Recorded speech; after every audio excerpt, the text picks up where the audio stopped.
समस्त मात्र शक्तियों भाई बंधुओं सादर जय श्री कृष्ण।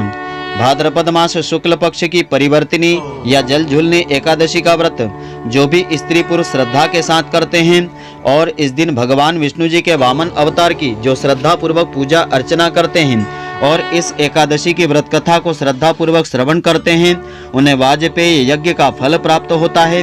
जाने अनजाने में जो भी पाप कर्म हो जाते हैं उन सभी पापों का नाश होता है और भगवान श्री हरि की कृपा से उनकी सभी मनोकामनाएं पूर्ण होती है। तो मित्रों, आज आपको हम बताएंगे इस व्रत का क्या खास महत्व होता है और इस वर्ष यह व्रत कब रहेगा और पारण करने का श्रेष्ठ समय क्या रहेगा। तो मित्रों, पूरे वीडियो को आप ध्यान पूर्वक देखेंगे तभी इसका संपूर्ण फल आपको मिलेगा। मित्रों, आप सभी का बहुत बहुत स्वागत है आपके अपने ही चैनल एस्ट्रो गुरुजी में। यदि आपने अभी तक हमारे चैनल को सब्सक्राइब यदि नहीं किया हो तो अभी सब्सक्राइब कर लें और बेल आइकन को अवश्य दबाएं, जिससे हमारे अगले आने वाले नए वीडियो की नोटिफिकेशन सबसे पहले आपके पास पहुंचे। आप नित्य नई नई ज्ञानवर्धक जानकारियां व नित्य का राशिफल हमारे चैनल से प्राप्त करते रहें। तो भाद्रपद मास के शुक्ल पक्ष की एकादशी तिथि को परिवर्तिनी एकादशी या जल झूलनी एकादशी या डोल ग्यारस, इसके अलावा इसे पार्श्व या पद्मा एकादशी के नाम से भी जाना जाता है। तो इस साल परिवर्तिनी एकादशी दिनांक 6 सितंबर 2022 मंगलवार के दिन रहेगी। तो आइए अब हम जानते हैं इस दिन पूजा का श्रेष्ठ मुहूर्त श्रेष्ठ समय क्या रहेगा, इस व्रत का क्या खास महत्व होता है और पारण का सही समय क्या रहेगा। तो एकादशी तिथि आरंभ होगी दिनांक 6 सितंबर 2022 को प्रातःकाल 5:54 पर आरंभ होगी। एकादशी तिथि का समापन होगा दिनांक 7 सितंबर 2022 को प्रातःकाल 3:04 पर समाप्त होगी। तो इस दिन पारण का समय रहेगा 7 सितंबर को प्रातःकाल 8:19 से आरंभ होकर के प्रातःकाल 8:33 तक का समय रहेगा। इसके अलावा 8 सितंबर को वैष्णव एकादशी के लिए पारण करने का समय रहेगा प्रातःकाल 6:02 से आरंभ होकर के प्रातःकाल 8:33 तक का समय रहेगा। जो लोग 7 सितंबर को यह व्रत करेंगे उनके लिए 8 सितंबर को पारण का समय प्रातःकाल 6:02 से प्रातःकाल 8:33 का समय सही समय रहेगा। तो परिवर्तिनी जल झूलनी एकादशी की पूजा विधि इस प्रकार से है। इस विधि के साथ इस दिन पूजन अर्चन करेंगे तो भगवान विष्णु जी की विशेष कृपा मिलेगी। तो इस दिन प्रातःकाल सूर्योदय से पहले उठ करके स्नान कर लें, साफ स्वच्छ वस्त्र धारण करें। इसके बाद सूर्य देवता को अर्घ्य प्रदान करें और अपने घर के मंदिर में शुद्ध घी का दिया प्रज्वलित करें। भगवान विष्णु जी को गंगा जल से अभिषेक करावें, पुष्प तुलसी दल अर्पित करें। इसके बाद उन्हें अक्षत पुष्प मिठाई धूप दीप नैवेद्य आदि पूजन की सामग्री अर्पित करें। भगवान विष्णु जी के साथ ही माता लक्ष्मी जी की पूजा भी श्रद्धा पूर्वक करें। इसके बाद भगवान विष्णु जी की आरती करें। तो भगवान को इस दिन सात्विक वस्तुओं का ही भोग अर्पित करें। रात्रि में जागरण करते हुए भगवान विष्णु जी का भजन कीर्तन आदि करें।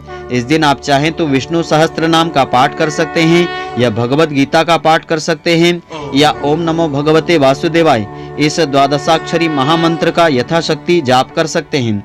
और सुबह द्वादशी तिथि में शुभ मुहूर्त में शुभ समय में इस व्रत का पारण आपको करना चाहिए। तो परिवर्तिनी एकादशी की पूजा सामग्री इस प्रकार से है। भगवान विष्णु जी का चित्र अथवा मूर्ति आपको रखना चाहिए। इस दिन आपको पुष्प नारियल सुपाली फल लौंग धूप दीप शुद्ध घी पंचामृत अक्षत तुलसी दल और चंदन और मिठाई और भोग की सामग्री आपको रखना चाहिए। तो इस दिन पूजा अर्चना करने के पश्चात परिवर्तिनी एकादशी की इस पुण्यदायिनी व्रत कथा को श्रद्धा पूर्वक एकाग्र चित्त से श्रवण करना चाहिए, जिससे कि इस व्रत का पूरा फल आपको मिलेगा। तो कथा इस प्रकार से है। भगवान श्री कृष्ण जी ने कहा कि हे धर्मराज युधिष्ठिर, जो भी स्त्री पुरुष भादव मास की शुक्ल पक्ष की परिवर्तिनी एकादशी के दिन भगवान विष्णु जी के वामन रूप की पूजा अर्चना श्रद्धा पूर्वक करते हैं वे सर्वत्र वंदनीय होते हैं। तो कमल नयन श्री विष्णु भगवान का कमल पुष्प से पूजन किया जाता है। तो भाद्रपद मास शुक्ल पक्ष की एकादशी को व्रत पूजन और रात्रि जागरण विधि पूर्वक संपन्न करने वाले त्रिदेव अर्थात ब्रह्मा विष्णु महेश सहित तीनों देवताओं का तीनों लोकों में पूजन का पुण्य फल पाते हैं। तो सभी को इस परिवर्तिनी पद्मा वामन एकादशी का व्रत अवश्य करना चाहिए। तो पौराणिक कथा के अनुसार इस एकादशी को शेष नाग की सैया पर लेटे हुए भगवान विष्णु जी 4 मास के शयन के मध्य करवट लेते हैं, इसीलिए यह परिवर्तिनी एकादशी कहलाती है। भगवान श्री कृष्ण के वचन सुनकर के युधिष्ठिर ने जिज्ञासा प्रकट करते हुए प्रश्न पूछा कि हे मधुसूदन, संपूर्ण सृष्टि का संचालन करने वाले भगवान विष्णु किस प्रकार से सोते हैं, करवट लेते हैं? किस तरह राजा बलि को वचन में बांधा और वामन रूप रख करके क्या क्या लीलाएं उन्होंने रची? तो हरिशयनी एकादशी के बाद विष्णु भक्त का क्या कर्तव्य होता है, यह सब कृपया विस्तार पूर्वक बताने की कृपा करें। तब भगवान श्री कृष्ण जी ने कहा कि हे युधिष्ठिर, मैं इस वृत्तांत को तुम्हें सुनाता हूँ। त्रेता युग में राजा बलि नामक एक राक्षस हुआ था। वह परम ज्ञानी और वेद सूक्तों से भगवान विष्णु जी का नित्य पूजन अर्चन किया करता था, नित्य यज्ञ अनुष्ठान किया करता था, परंतु वह भगवान विष्णु जी की निर्धारित व्यवस्था का विरोध भी करता था। अपनी भक्ति और यज्ञों के प्रभाव से इंद्रलोक पर भी अपना अधिकार करके राजा बलि ने इंद्र आदि सभी देवताओं पर विजय प्राप्त कर ली थी। तो एक दिन सभी देवता एकत्र होकर के सोच विचार करके भगवान विष्णु जी के पास गए और नतमस्तक होकर के भगवान की स्तुति करने लगे। भगवान विष्णु से बलि के अत्याचारों और अपने कष्टों को बता करके उससे मुक्ति दिलाने की प्रार्थना सभी करने लगे। यद्यपि राजा बलि विष्णु भक्त था, तथापि राजा बलि की भक्ति का महत्व उसके अभिमान के कारण घट गया था। देवताओं का कष्ट अनुभव करके भगवान विष्णु जी ने वामन रूप धारण कर लिया। इसके बाद अपना विशाल रूप दिखा दिया और राजा बलि को जीत लिया था। राजा युधिष्ठिर ने प्रश्न पूछा कि हे जनार्दन, भगवान विष्णु ने वामन रूप धारण करके उस महाबली दैत्य को किस प्रकार से जीता था? श्री कृष्ण भगवान कहते हैं कि वामन रूपधारी ब्रह्मचारी बालक के रूप में भगवान विष्णु जी महादानी राजा बलि की राज्यसभा में गए और 3 पग भूमि की याचना की, अर्थात 3 पग भूमि का दान मांगा।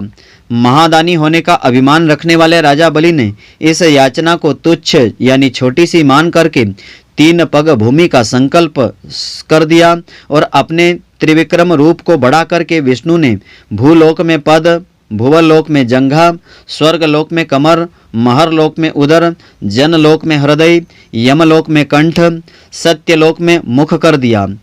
तो मस्तक सबसे ऊपर था।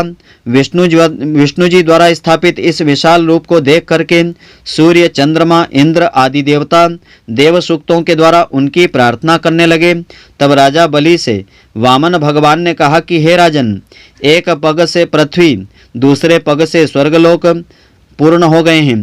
धरती मैंने 3 पग मांगी थी। राजा बलि बताओ, तीसरा पैर मैं और कहाँ रखूं? बलि जो अच्छे भक्त थे, प्रभु की कृपा पाने के उद्देश्य से शीश झुका करके खड़े हो गए। तो प्रभु, अपना तीसरा पैर आप मेरे सिर पर रख दीजिए। यह सुनकर के भगवान ने बलि के मस्तक पर पैर रख दिया। भक्त बलि पाताल को चला गया। फिर भक्त बलि की विनती और नम्रता को देख करके भगवान विष्णु जी ने वरदान देकर के कहा कि बलि, मैं सदैव तुम्हारे निकट ही पाताल लोक में रहूंगा। बलि के कहने पर भाद्रपद मास शुक्ल पक्ष की परिवर्तिनी एकादशी के दिन बलि के आश्रम पर विष्णु भगवान का एक स्वरूप स्थापित हुआ और दूसरा क्षीर सागर में नाग की शैया पर शयन करता है। तो हे राजन, इस एकादशी को भगवान शयन करते हुए करवट लेते हैं, इसीलिए तीनों लोकों के स्वामी भगवान विष्णु का इस दिन पूजन अर्चन अवश्य करना चाहिए।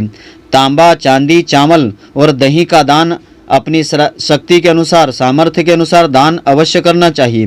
दान करने का अभिमान हो जाने पर भगवान से क्षमा याचना करना चाहिए। जो विधि पूर्वक इस एकादशी का व्रत करते हैं वे सभी पापों से मुक्त होकर के यश को प्राप्त कर लेते हैं। धर्म, अर्थ, काम और मोक्ष फलों की प्राप्ति उन्हें सहज हो जाती है। तो यह जो कथा है श्री स्कंद पुराण में वर्णित की गई है। इस व्रत में फलाहार का विधान इस प्रकार से होता है। इस दिन ककड़ी का सागार प्रातः काल लेना चाहिए। इस दिन खीरा, ककड़ी, केला, सेब आदि फल और दूध, दही आप इस व्रत में ले सकते हैं।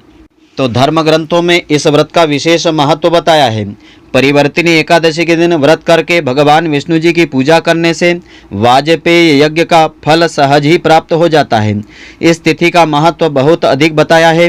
परिवर्तिनी एकादशी पर भगवान विष्णु जी की पूजा आराधना करने से मोक्ष फल की प्राप्ति भी होती है। भगवान विष्णु जी या उनके अवतारों की पूजा करने वाले भक्तों की भगवत दर्शन की इच्छा होती है। मान्यता ऐसी है कि परिवर्तिनी एकादशी के प्रभाव से यह इच्छा भी पूर्ण होती है और ऐसा माना जाता है कि इस दिन भगवान अपने 5वें अवतार यानी वामन अवतार में पृथ्वी पर आए थे। इसीलिए इस दिन वामन जयंती भी मनाई जाती है। तो मित्रों, आशा करता हूँ कि आपको हमारी यह ज्ञानवर्धक जानकारी पसंद आई होगी।